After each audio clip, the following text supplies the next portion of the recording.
ഇന്നലെ തിരുവനന്തപുരം SIT ആശുപത്രി മുറ്റത്ത് അസാധാരണമായ ഒപ്പം വേദനാജനകമായ ഒരു സമരം നടന്നിരുന്നു. സർക്കാർ ന്യായീകരിക്കുന്ന സിസ്റ്റം എററിന്റെ ജീവിച്ചിരിക്കുന്ന രക്തസാക്ഷിയായ ഒരു കുഞ്ഞാണ് സമരമുഖത്തുണ്ടായിരുന്നത്.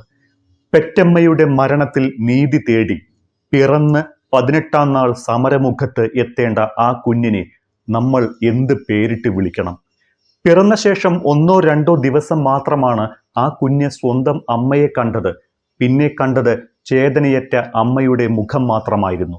ഇന്നലെ അതേ അമ്മയ്ക്ക് നീതി നേടിക്കൊടുക്കാൻ 18-ാമത്തെ ദിവസം ആ കുഞ്ഞ് സമര പോരാളിയായി. തിരുവനന്തപുരം കരിക്കകത്ത് ശ്രീരാഗം റോഡിൽ വാടകയ്ക്ക് താമസിക്കുന്ന മനുവിന്റെ ഭാര്യ JR ശിവപ്രിയയാണ് ഞായറാഴ്ച മരിച്ചത്. പ്രസവത്തെ തുടർന്നുള്ള അണുബാധയെ തുടർന്ന് 10 ദിവസത്തിലധികമായി ആശുപത്രിയിൽ ചികിത്സയിലായിരുന്ന ശിവപ്രിയ ഇന്നലെ മരണത്തിന് കീഴടങ്ങുകയായിരുന്നു. ശിവപ്രിയയുടെ മരണത്തിൽ ചികിത്സാ പിഴവ് ആരോപിച്ചുള്ള പ്രതിഷേധത്തിലേക്കാണ് പിറന്ന് 18-ാം നാൾ ആ കുഞ്ഞു സമര പോരാളിയും എത്തിയത്. അമ്മ ബൃഹദീശ്വരൻ എന്ന പേര് വിളിക്കാനിരുന്നവൻ. പ്രസവം മുതൽ ശിവപ്രിയയ്ക്ക് അസുഖങ്ങൾ ഉണ്ടായിരുന്നുവെങ്കിലും ആശുപത്രി അധികൃതർ അതൊന്നും ഗൗനിച്ചില്ല. പ്രസവം കഴിഞ്ഞ് 2-ാം നാൾ ആശുപത്രിയിൽ നിന്ന് ഡിസ്ചാർജ് ചെയ്ത് പറഞ്ഞയക്കുമ്പോൾ തന്നെ പനിയുള്ളത് ചൂണ്ടിക്കാട്ടിയെങ്കിലും പരിഗണിക്കാതെ വീട്ടിലേക്ക് അയക്കുകയായിരുന്നത്രേ. വീട്ടിലെത്തിയിട്ടും പനിക്ക് കുറവില്ലാത്തതിനാൽ കുഞ്ഞുമായി പോലും അധികം ഇടപഴകിയില്ല. വീട്ടിലെത്തി 2-ാം ദിവസം പനി മൂർച്ഛിച്ച് വീണ്ടും ശിവപ്രിയ ആശുപത്രിയിലായി. പിന്നീട് കുഞ്ഞിനെ ശിവപ്രിയ കണ്ടിട്ടില്ല. ഇന്നലെ മരിച്ചു കിടക്കുന്ന അമ്മയുടെ മുഖം മാത്രമാണ് 18 ദിവസം മാത്രം പ്രായമായ ആ കുട്ടി കണ്ടത്. ഒക്ടോബർ 26-ന് ആശുപത്രിയിൽ എത്തിച്ച ശിവപ്രിയ നവംബർ 9-ന് മരണപ്പെട്ടു. ശിവപ്രിയയുടെ മരണത്തിന് കാരണമായ പിഴവുണ്ടായത് SIT ആശുപത്രിയിൽ നിന്നാണ് എന്നാണ് ബന്ധുക്കളും ആശുപത്രിയിൽ നിന്ന് അണുബാധ ഉണ്ടായിട്ടില്ല എന്ന് ആശുപത്രി സൂപ്രണ്ടും ഉറപ്പിച്ചു പറയുന്നു. അന്വേഷണത്തിന് ഉത്തരവിട്ടിട്ടുണ്ട്. പതിവ് പോലെ സിസ്റ്റം എറർ എന്ന് പറഞ്ഞ് ഇതും സർക്കാരും ആരോഗ്യവകുപ്പും കൈ കഴുകും. എന്നിട്ട് അടുത്ത ദിവസം അടുത്ത ബോർഡ് വയ്ക്കും ആരോഗ്യ കേരളം നമ്പർ 1. സകല പ്രതീക്ഷകളോടെയും തിരുവനന്തപുരം SIT ആശുപത്രിയിൽ പ്രസവത്തിനായി എത്തിയ ശിവപ്രിയ 22-നാണ് പ്രസവിക്കുന്നത്. ആരോഗ്യമുള്ള ഒരു ആൺകുഞ്ഞിനെ. ജനിക്കും മുൻപ് തന്നെ മകനാണ് എങ്കിൽ അവനെ ബൃഹദീശ്വരൻ എന്ന് പേര് വിളിക്കാൻ അമ്മ പേര് കണ്ടെത്തിയിരുന്നു. പക്ഷേ ആ വിളി അമ്മയിൽ നിന്ന് കേൾക്കാനുള്ള യോഗം ആ കുഞ്ഞിനുണ്ടായില്ല. 18-ാമത്തെ ദിവസം 2.5 വയസ്സുള്ള ആദ്യത്തെ കുഞ്ഞിനെയും 18-ാമത്തെ ദിവസം 2.5 വയസ്സുള്ള ആദ്യത്തെ കുഞ്ഞിനെയും 18 ദിവസം പ്രായമുള്ള 2-ാമത്തെ കുഞ്ഞിനെയും ഭർത്താവിനെ ഏൽപ്പിച്ച് ശിവപ്രിയ യാത്രയായി. SIT ആശുപത്രിയിൽ പ്രസവത്തിനായി പ്രവേശിപ്പിക്കപ്പെട്ട ദിവസങ്ങളിൽ ആശുപത്രിയിൽ നിന്നുണ്ടായ അണുബാധയെ തുടർന്നാണ് ശിവപ്രിയയുടെ മരണം എന്നാണ് ആരോപണം. 22-ന് SIT ആശുപത്രിയിൽ പ്രസവിച്ച ശിവപ്രിയയെ 24-ന് ഡിസ്ചാർജ് ചെയ്യുമ്പോഴും പനിയുണ്ടായിരുന്നു. ഇക്കാര്യം ശിവപ്രിയ ഡോക്ടർമാരോട് പറഞ്ഞുവെങ്കിലും അത് കാര്യമാക്കാതെ അവർ ശിവപ്രിയയെ വീട്ടിലേക്ക് അയച്ചു. വീട്ടിലെത്തിയ ശേഷം പനി കടുത്തതിനാൽ 26-ന് വീണ്ടും ആശുപത്രിയിലെത്തി. ഈ ദിവസങ്ങളിലെല്ലാം കുഞ്ഞ് വീട്ടിലായിരുന്നു. മരണവിവരം അറിഞ്ഞ ശേഷമാണ് കുഞ്ഞുമായി ബന്ധുക്കൾ ആശുപത്രിയിലെത്തിയത്. പിന്നീട് കുഞ്ഞുമായി ബന്ധുക്കൾ ആശുപത്രിക്ക് മുന്നിൽ സമരം ചെയ്തു. പ്രസവത്തിനെത്തുമ്പോൾ ശിവപ്രിയ ആരോഗ്യവതിയായിരുന്നുവെന്നും തിരിച്ചു പോകുമ്പോൾ സ്ഥിതി അതായിരുന്നില്ല എന്നും ഭർത്താവ് മനു പറയുന്നു. പനിയുണ്ട് എന്നറിഞ്ഞിട്ടും ഡോക്ടർമാർ അവഗണിച്ചു. എന്നിട്ടും വീട്ടിലുള്ളവർ ശ്രദ്ധിക്കാത്തത് കൊണ്ടാണ് എന്നാണ് ആശുപത്രി അധികൃതർ കുറ്റപ്പെടുത്തിയത്. ആദ്യമൊക്കെ ശിവപ്രിയ സംസാരിച്ചിരുന്നുവെങ്കിലും പിന്നെ സ്ഥിതി ഓരോ ദിവസവും വഷളായിക്കൊണ്ടിരുന്നു. വൈകാതെ വെന്റിലേറ്ററിലേക്ക് മാറ്റി.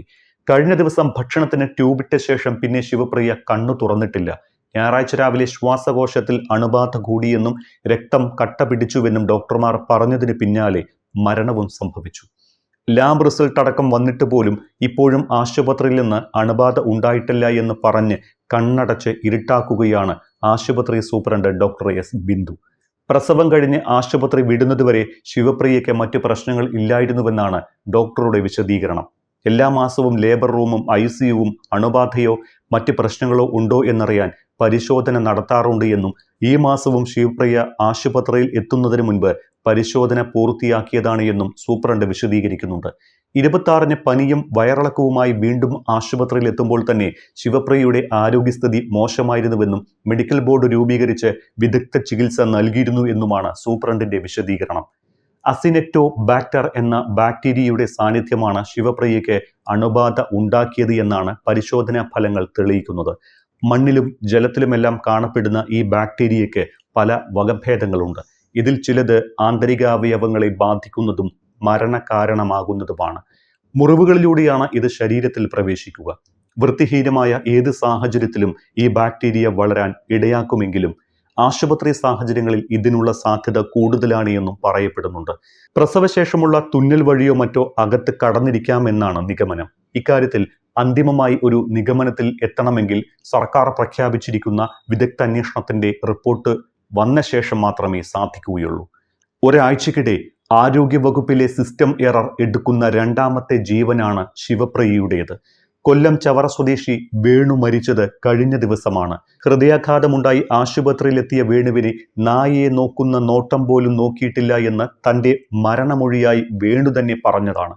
അതിനും ആരോഗ്യവകുപ്പ് കണ്ടെത്തുന്ന കാരണം വേണുവിന് മറ്റ് ആരോഗ്യ പ്രശ്നങ്ങൾ ഉണ്ടായിരുന്നുവെന്നാണ്. അപ്പോഴും ആശുപത്രിക്ക് ചികിത്സാ പിഴവ് സംഭവിച്ചിട്ടില്ല. ഹൃദ്രോഗ വിഭാഗം ഡോക്ടർമാരുടെ വാദം മാത്രം കേട്ട് ആശുപത്രിക്ക് ക്ലീൻ ചിറ്റ് നൽകാനാണ് നീക്കം നടക്കുന്നത്. പക്ഷേ അപ്പോഴും വേണുവിന്റെ കുടുംബത്തിൽ നിന്ന് ഒരു വിവരവും തേടാൻ അന്വേഷണ സംഘം തയ്യാറായിട്ടില്ല. ICUവിൽ പ്രവേശിപ്പിക്കാതെ വാർഡിൽ ഇട്ട് നരകിപ്പിച്ച് കൊന്നു എന്നാണ് വേണുവിന്റെ കുടുംബം ഇപ്പോഴും ആരോപിക്കുന്നത്. എന്നാൽ വേണുവിന്റെ ശരീരത്തിൽ ക്രിയാറ്റിന്റെ അളവ് കൂടുതലായിരുന്നതിനാൽ ആൻജിയോഗ്രാം സാധ്യമായില്ല എന്നാണ് അന്വേഷണ സംഘത്തെ ഡോക്ടർമാർ അറിയിച്ചത്. മുൻപ് പക്ഷാഘാതം വന്നിട്ടുള്ള വേണുവിന് മറ്റ് ശാരീരിക പ്രശ്നങ്ങൾ ഉണ്ടായിരുന്നുവെന്നും ഡോക്ടർമാർ വാദിക്കുന്നു. ഈ സിസ്റ്റം എറർ ഇനി എത്ര കാലം തുടരും അറിയില്ല. ഇനി എത്ര രക്തസാക്ഷികളെ കിട്ടിയാലാകും എററായ സിസ്റ്റം നേരെയാകുക എന്നും അറിയില്ല. ഇതിങ്ങനെ തുടരുന്ന കാലത്തോളം വേണുവിനെ പോലെ പല കുടുംബങ്ങളും അനാഥമാകും. ബൃഹദീശ്വരനെ പോലെ അമ്മയുടെ വിളി പോലും കേൾക്കാതെ എത്ര കുഞ്ഞുങ്ങൾ അനാഥരാകും. അപ്പോഴും ഡോക്ടർമാർ പറയും ഇവിടെ വീഴ്ചയില്ല. മന്ത്രി പറയും സിസ്റ്റം എററാണ്. എന്നിട്ട് അടുത്ത ദിവസം പോസ്റ്ററും ആരോഗ്യ കേരളം നമ്പർ 1. കടലാസിൽ മാത്രം ഒതുങ്ങുന്ന 1-ാം സ്ഥാനം.